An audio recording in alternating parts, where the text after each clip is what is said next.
सबको जय मसीह की। मैं पास्टर लालजी विश्वकर्मा। आइए आज दिन की नई शुरुआत के लिए सुबह की प्रार्थना हर एक के लिए करते हैं।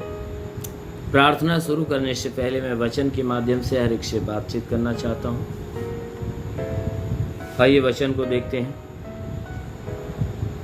लूका रचित सुसमाचार अध्याय 14 वचन 34 से। लूका रचित सुसमाचार अध्याय 14 वचन 34 से। आइए देखते हैं। नमक तो अच्छा है, यदि नमक का स्वाद बिगड़ जाए तो वह किस वस्तु से नमकीन किया जाए। नमक तो अच्छा है, परंतु यदि नमक का स्वाद बिगड़ जाए तो वह किस वस्तु से नमकीन किया जाएगा। वह न तो भूमि के और न खाद के लिए काम में आता है। वह न तो भूमि के न ही खाद के काम में आता है। उसे तो लोग बाहर फेंक देते हैं। जिसके सुनने के कान हो वह सुन ले। हालेलुया। मेरे प्यारे भाई बहनों, यहाँ परमेश्वर का वचन हमें बता रहा है जिसमें यीशु मसीह अपने लोगों को उपदेश दे रहे थे। यीशु मसीह लोगों को उपदेश दे रहे थे और उपदेश देते समय मनुष्य के विषय की बातें बताना चालू किए। मनुष्य के व्यवहार से संबंधित, स्वभाव से संबंधित, चाल चलन से संबंधित सारी बातों को वह हमारे सामने यानी मनुष्यों के सामने, अपने चेहरों के सामने बता रहे थे, प्रकट कर रहे थे कि मनुष्य कैसा बनाया गया और आज की दशा में कैसा है। तो यीशु मसीह ने कहा कि नमक तो अच्छा है। यीशु मसीह नमक का दृष्टांत देते हुए हम मनुष्यों के विषय में बातें किया। क्या कहता है? नमक तो अच्छा है, यदि नमक का स्वाद बिगड़ जाए तो किस वस्तु से नमकीन किया जाए। क्या यीशु मसीह ने कहा, देखो, भोजन का स्वाद बढ़ाने वाला नमक होता है, जो पूरे भोजन के स्वाद को बढ़ा सकता है, भोजन को स्वादिष्ट बना सकता है। अगर वह नमक न डाला जाए, कोई भी प्रकार का पकवान यदि आप बना लेते हो और उस पकवान में नमक न डाला जाए तो वह पकवान फीका हो जाता है, बेकार हो जाता है, किसी काम का नहीं, किसी स्वाद का नहीं। और उसमें जब नमक डाल दिया जाता है तो वह पकवान स्वादिष्ट हो जाता है। इसलिए भोजन के अंदर नमक का जो दर्जा है वह सबसे महान है, क्योंकि नमक ही एक है जो भोजन में स्वाद भरता है। इसलिए मेरे प्यारे भाई बहनों, नमक का दर्जा यीशु मसीह ने बहुत उत्तम दिया है। ठीक उसी प्रकार कह रहा है कि नमक तो अच्छा है, अगर उसी नमक का स्वाद बिगड़ जाए तो किस वस्तु से नमकीन किया जाए। जिस नमक को आप भोजन के अंदर इस्तेमाल करते हो, बाई द वे वह नमक अपना स्वाद त्याग दे, या बाई द वे वह नमक खराब हो जाए, उसमें मिट्टी पड़ जाए, रेत पड़ जाए, तब फिर दोबारा किस वस्तु से भोजन को नमकीन किया जाए। मेरे प्यारे भाई बहनों, यीशु मसीह ने कहा किस वस्तु से नमकीन किया जाएगा, क्योंकि नमक ही है जो नमक का स्वाद दे सकता है और नमक का स्वाद कोई और नहीं दे सकता। ठीक उसी प्रकार यीशु मसीह ने कहा, हे मनुष्य, तुम जो सृजे गए, बनाए गए, तो तुम परमेश्वर के नमक के रूप में बनाए गए, ताकि सृष्टि के स्वाद को, सृष्टि के शोभा को बढ़ाए। परमेश्वर ने संपूर्ण सृष्टि को बनाकर जब तैयार किया तो मनुष्यों के बगैर ये पृथ्वी, ये संसार सुना था, सुना सा पड़ा हुआ था। तो जब परमेश्वर ने संपूर्ण सृष्टि में जब मनुष्य को बना दिया, तब कहा कि सृष्टि पूरी हुई और ये अच्छा है, ये अच्छा है। मेरे प्यारे भाई बहनों, जो स्वर्ग में बैठा हमारा परमेश्वर है, वह हमें इस संसार में जब बनाया तो एक नमक की तरह बनाया, ताकि संसार की शोभा बढ़ाए।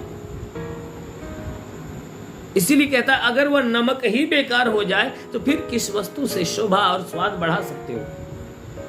कोई वस्तु नहीं। कहता है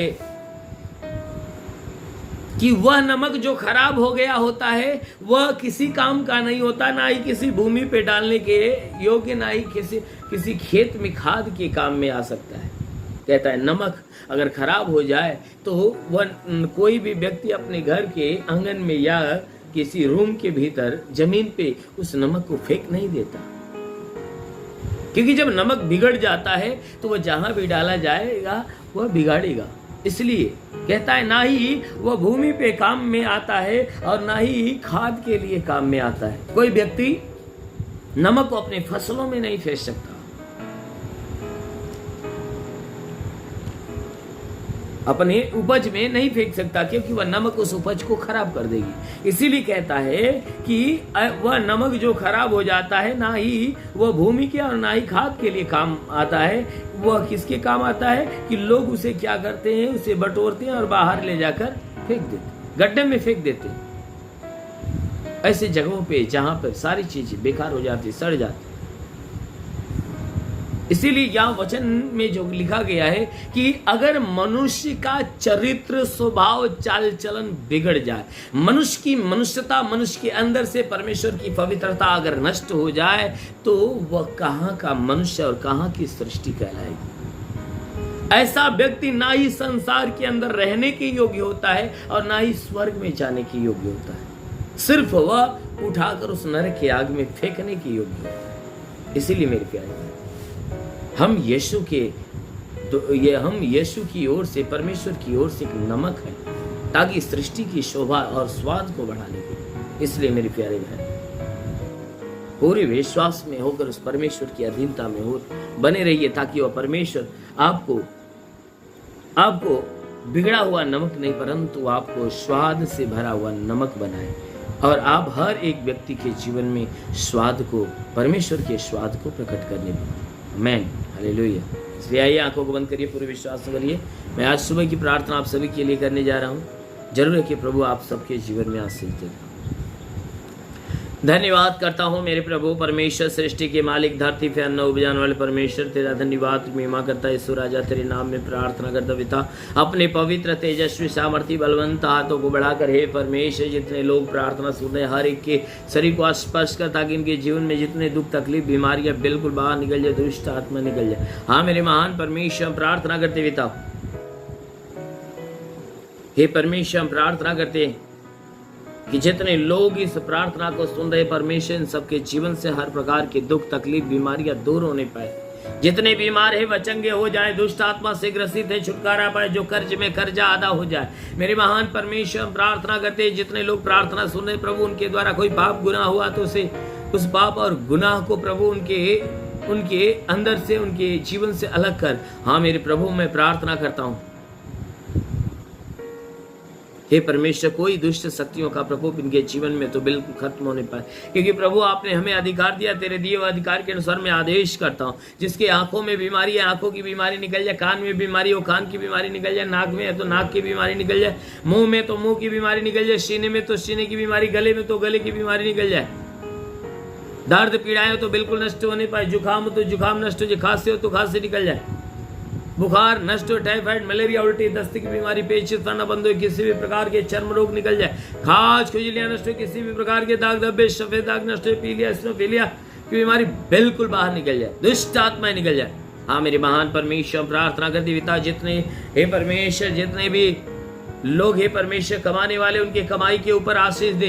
हे परमेश्वर उनके रोजी रोजगार, काम धंधे, बिजनेस, व्यापार के ऊपर आशीष दे, ताकि उसमें बढ़ोतरी और बरकत हो।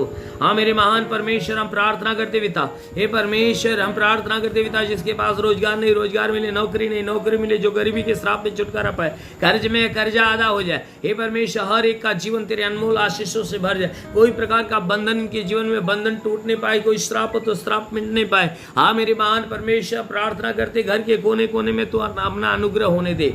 मेरे परमेश्वर प्रार्थना करते हैं कि पिता इनके जीवन में जिस बात की घटी है उसे भर दे मेरे प्रभु, हर रुके हुए अधूरे काम पूरे होने दे मेरे प्रभु। हम प्रार्थना करते हैं तूने हमें हे परमेश्वर हमें अधिकार दिया, कहा मैं तुझे शाप और विच्छुक रौंदने का शत्रु की सारी सामर्थ पे अधिकार देता, किसी के द्वारा तुम्हें हानि नहीं होगी। मेरे प्रभु हम विनती करते हैं कि परमेश्वर हे परमेश्वर, जो तूने अधिकार दिया, तेरे दिए अधिकार के अनुसार मैं आदेश करता हूँ कि इनके सर से पांव के बीच के हर एक बीमारियां निकल जाए। घरेलू विवाद, पति पत्नी का विवाद समाप्त हो जाए, जमीनी विवाद समाप्त हो जाए। हे परमेश्वर, जीवन में जो भी समस्याएं दूर हो जाए, हर एक समस्या, हर एक विपत्तियां यीशु के नाम से निकल जाए। हाँ मेरे महान परमेश्वर, प्रार्थना करते पिता, तेरा साथ इनके साथ, तेरा हाथ इनके सर पे बना रहे, अनुग्रह शांति से भर मेरे प्रभु। हम विनती करते पिता, हे परमेश्वर, अपनी महिमा की आशीष से निभर दे, क्योंकि वचन में लिखा गया है कि यदि तू परमेश्वर को शरण स्थान और धाम मान लिया, कोई विपत्ति तुझ पर न पड़ेगी, ना ही कोई दुख तेरे डेरे के निकट आएगा। परमेश्वर यहोवा अपने स्वर्गदूतों को तेरे निमित्त आज्ञा देगा, तू जहाँ कहीं जाए तेरी रक्षा करे। हाँ मेरे महान परमेश्वर, प्रार्थना करते हैं स्वर्गदूतों को इन सब के लिए आज्ञा दे कि स्वर्गदूत इनके प्राणों की रक्षा करे, जीवन की रक्षा, शरीर की रक्षा, घर की रक्षा, परिवार की रक्षा करे। हाँ मेरे परमेश्वर, हम प्रार्थना करते पिता, हे परमेश्वर, हम प्रार्थना करते हैं जितने लोग अपने जीवन में निराश और उदास हैं, उनकी निराशा, उनकी उदासी को समाप्त, हाँ मेरे प्रभु, उनकी उदासी को समाप्त कर इनके जीवन में अनंत काल की खुशी आने दे। मेरे महान परमेश्वर, प्रार्थना करते पिता, जितने सेवा करने वाले लोग हैं प्रभु, उनके सेवकाई के क्षेत्र पे आशीष दे, ताकि उनकी सेवा दिन प्रतिदिन बढ़ती जाए। हाँ मेरे प्रभु, उनके सेवकाई के क्षेत्र में, हे परमेश्वर, शैतान का कोई हस्तक्षेप न होने पाए। मेरे महान परमेश्वर, प्रार्थना करते यीशु राजा, तेरे नाम में इनके लिए तेरी हर एक आशीष और चंगाइयां मांगते हैं। आमेन। परमेश्वर हरि को आशीष दे। God bless you. धन्यवाद।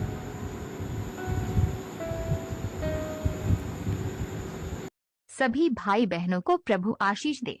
यदि आप सत्य मार्ग और जीवन सत्संग प्रार्थना केंद्र में आप अपना दान या 10वां अंश देना चाहते हैं तो इस अकाउंट नंबर पर भेजिए।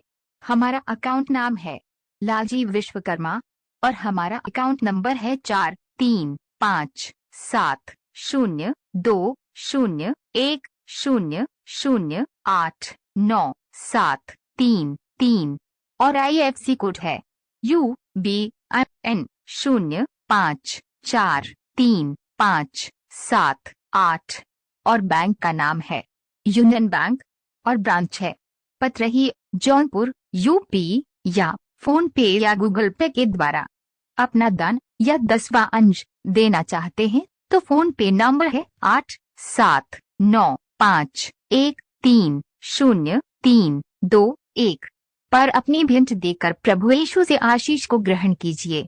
और यदि आप हमारे चैनल को सब्सक्राइब नहीं किए हैं तो कृपया इस चैनल को सब्सक्राइब और लाइक कर दीजिए और बेल को दबा दीजिए, जिससे हमारे चैनल के हर वीडियो का नोटिफिकेशन आपके मोबाइल फोन पर पहुंच जाएगा और आप आसानी से हर रोज की प्रार्थना सुनकर प्रभु यीशु के आशीष को ग्रहण कर पाओगे। धन्यवाद। प्रभु यीशु आपको आशीष दे। आमीन।